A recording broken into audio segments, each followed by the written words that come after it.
Assalamu alaikum wa rahmatullahi wa barakatuhu. Welcome at Tabarak Academy. This is Amr, a Quran and Tajweed teacher for non-Arabic speakers. Inshallah, in this video we are gonna talk about Lahn. We will cover what is the meaning of Lahn, types of Lahn, and we will take some examples. If you wanna know, let's start.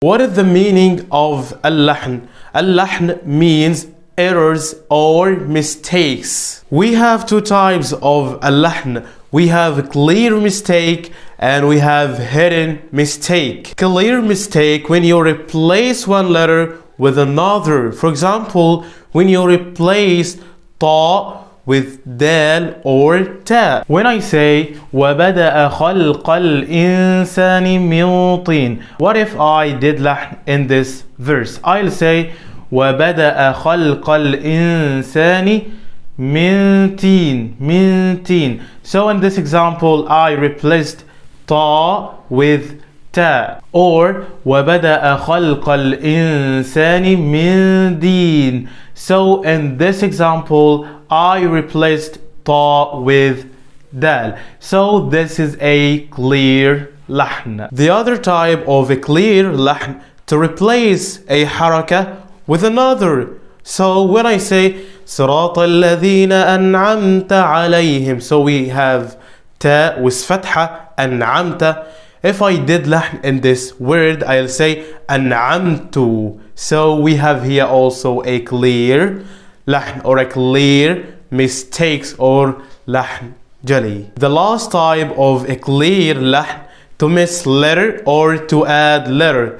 To miss letter, for example, when I say فإذا جاءت الطامة, for example, if I did a clear lahn here, I'll say إذا جاءت الطامة instead of فإذا جاءت الطامة, or add letter. For example, when I say إذ قال, if I did a clear lahn here, I'll say وإذ قال. Let's move to the second type of lahn, is a hidden mistake or a hidden errors, and we call it in Arabic اللحن الخفي. اللحن الخفي, to miss غنة or idgham. For example, when I say فمن يعمل, so in this case I have nun sakina followed by ya, so I have here idgham with غنة. For example, if I did here a hidden mistake, I'll say فمن يعمل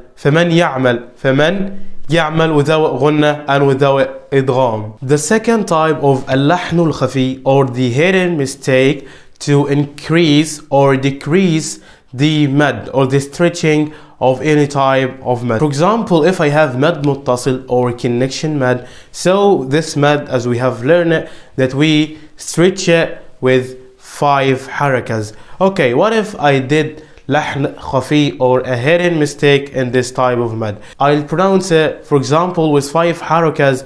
This is the correct pronunciation. I'll say جاء.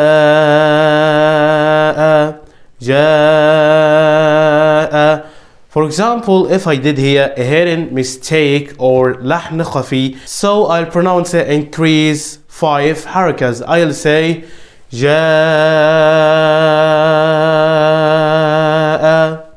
This is a hidden mistake to increase the stretching of mad. Also decrease the stretching of mad, we called it as a hidden mistake or lahn khafi. When I say jaa, okay, I pronounce that with 2 harakas, and this is connection mad. So in this case we have a hidden mistake. The third type of a hidden mistake, to replace a heavy letter with a light letter or vice versa. For example, when I say قال, we have a heavy letter here.